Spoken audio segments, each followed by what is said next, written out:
Hello guys, kumusta? So, galing tayo ngayon sa mga farm sa kabilang bahay. Papunta doon tayo dahil tayo ay magtik ng syempre agahan or pamahaw. So, ito na ngayon na naman, nagsisimula na naman tayo mga farm sa first cropping sa 2024. So, ito yung inihanda kong dapat kailangang mabulok na yung mga rice straw. Inihanda kong patubuan ng seedling. O, ito lahat mga ka-farm. So, dahil galing ako linis ng dike, dala ko pa din itong tawag dyan, spade. Dahil doon ako na naman, katapos kong mag-agahan ay doon ako sa kabila mamilapil. So napakainit ngayon mga ka-farm. Maganda yung panahon, oh. Tingnan nyo. Maganda yung sikat ng araw. So, yan. Dito tayo dadaan sa madamong party ng aking pilapil or dike. Hindi ko pa to tapos dahil bago ko ito lagyan ng panibagong or mag-feeling ako sa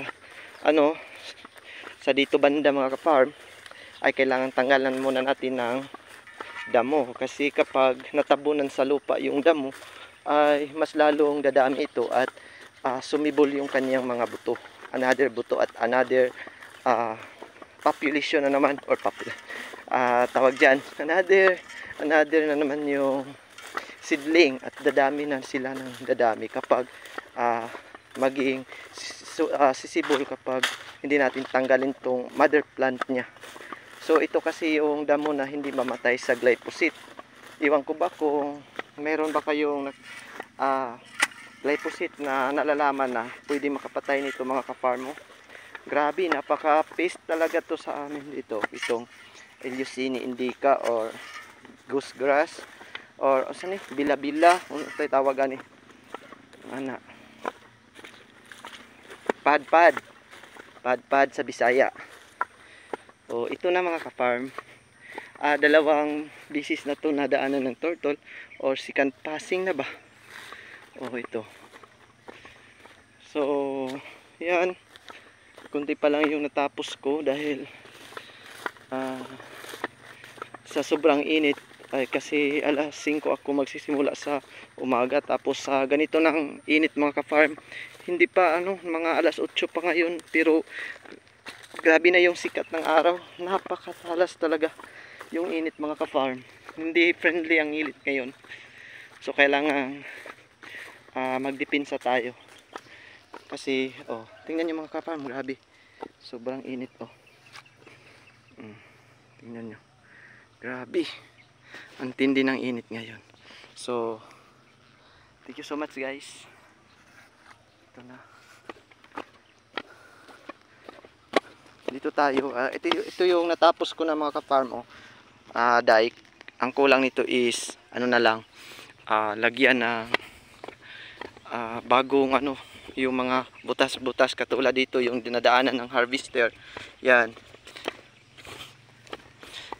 Dahil ako uuwi muna dito sa bahay ng aking inay dahil ako ay gutom na kasi lagpas na ng alas 8 at kapilang yung kanina mga 5 AM.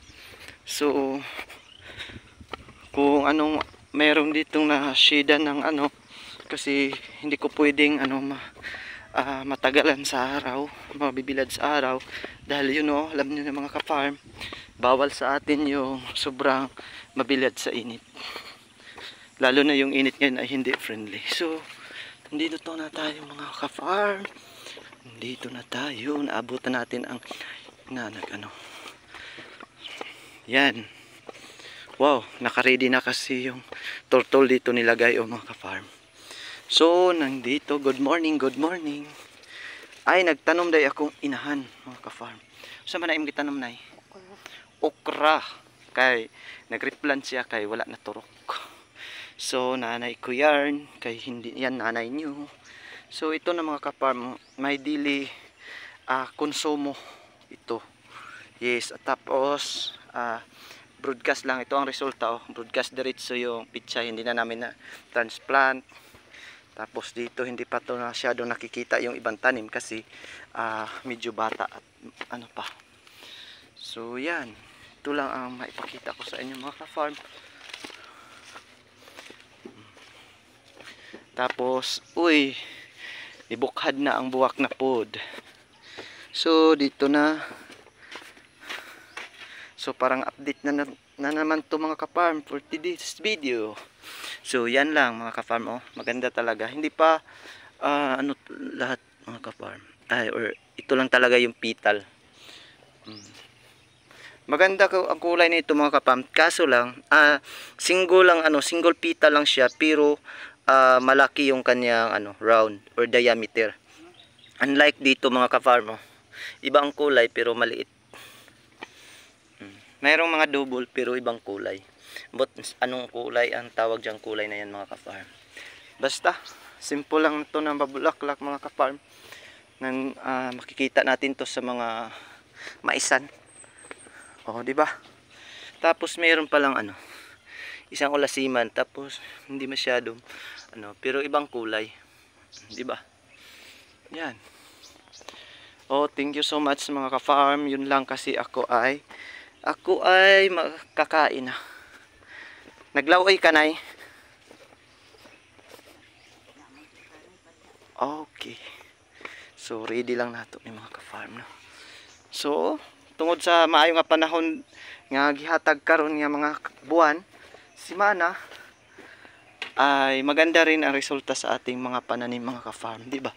Okay, exhibit natin palagi tong purple chili. Tapos siyempre, di ba? Simple lang to mga ka-farm, DIY ba? Okay, di ba? Yun lang. Thank you so much for watching. Okay. Diri asaloyo ato ipakita ni exhibit nato ni diri ang mga ka-farm. Oh, di ba? May mga buwak po diri ni inahan.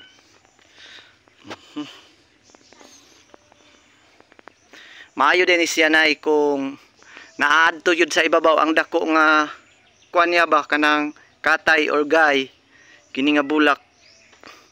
Dito yun sa pinakaibabaw kay aron niya ang iyahang mga sanga-sanga branch niya pag di pa ingon sa ubos buwak na siya diretso.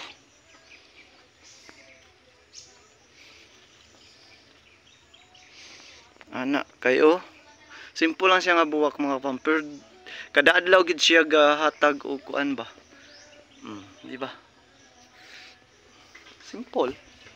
That's it. Thank you so much. Have a great day everyone. Okay, bye. Bye na. Dahil ako kakain tapos babalik ako sa aking trabaho. Have a safe